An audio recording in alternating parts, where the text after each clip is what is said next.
The auction block on Titan Station smelled of desperation and recycled air. Leo stood among the other prisoners, his wrists bound by electromagnetic cuffs that hummed with barely contained energy. The war had ended 3 months ago, and Earth had lost. Now, the spoils were being divided among the victorious Andromedan Empire. Lot 47, the auctioneer's voice crackled through the translation chip embedded in Leo's skull. Human male, 26 standard years, engineering background, no enhancements. Leo kept his eyes downcast as the bidding began. He'd learned quickly that showing defiance only brought punishment. Around him, alien dignitaries from a dozen worlds gestured with appendages both familiar and bizarre. The Andromedans had conquered half the galaxy, and their auction houses were legendary for their efficiency. The bidding climbed higher than Leo expected.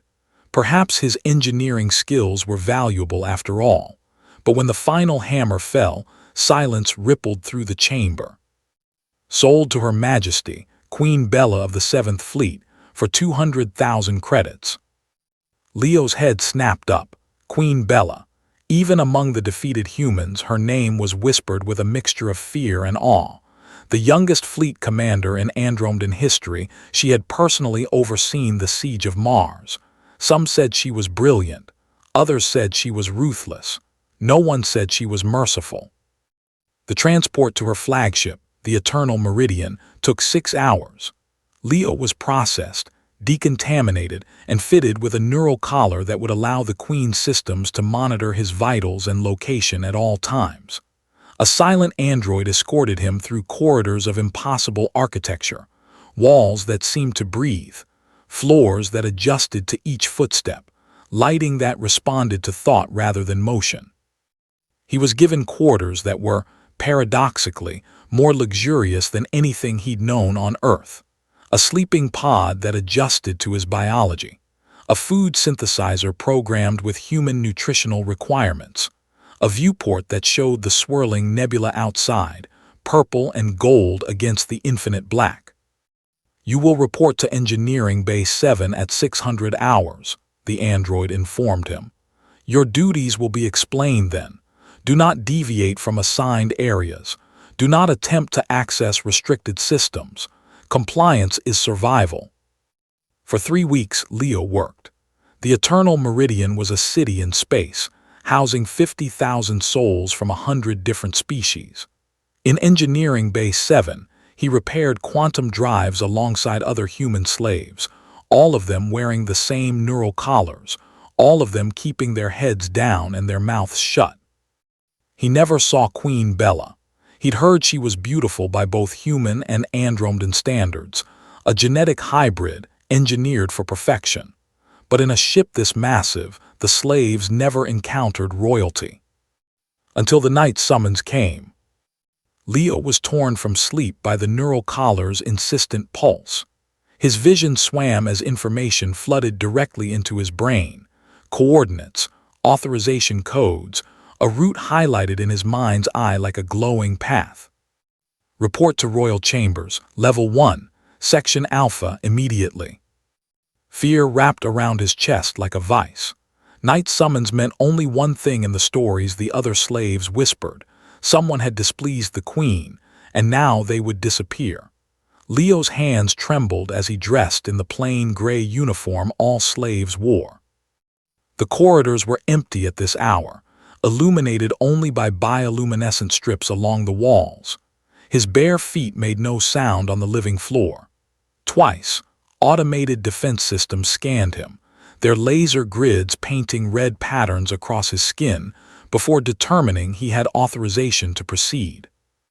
The doors to the royal chambers were massive, 30 feet tall, carved from a single piece of what looked like crystallized starlight. They opened silently at his approach. Inside, the chamber was not what he expected. Instead of cold Andromedan grandeur, it resembled a greenhouse from Earth.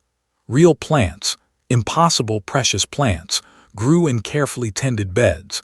The air was humid and smelled of jasmine and wet soil.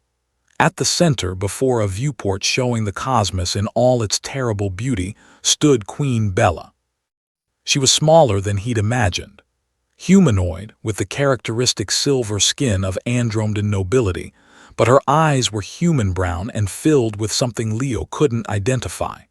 She wore a simple robe, not the armor he'd seen in propaganda broadcasts.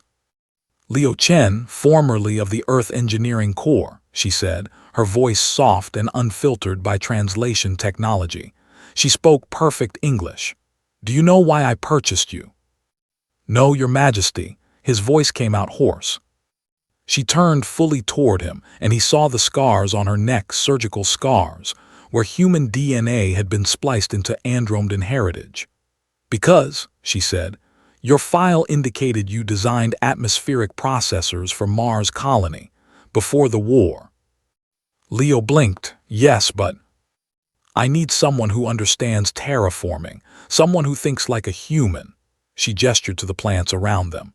"This ship has been my prison for 10 years. Since I was 16 and they made me a weapon. I've conquered worlds I never wanted to see, killed millions I never wanted to harm." She stepped closer, and Leo saw tears on her silver cheeks, gleaming like mercury. "The war is over, Leo, and I am tired of being their perfect general. I'm taking this ship beyond the Empire's borders to an unclaimed system I've been mapping in secret.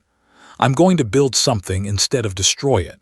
A colony, a new world, and I need engineers who remember what hope looks like."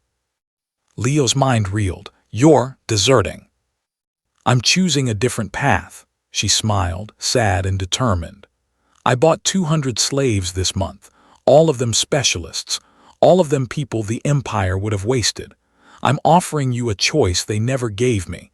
Stay in your collar and build my garden world as a slave, or remove it and build it as a free partner." She held out her hand, palm up. In it gleamed a deactivation key. "What do you choose, Leo Chen?" For the first time in months, Leo felt something unfurl in his chest.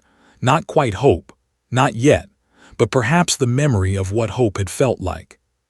He looked at the impossible plants, at the queen who wept for her victims, at the stars beyond the viewport that held infinite possibilities. "I choose to build," he said and took her hand.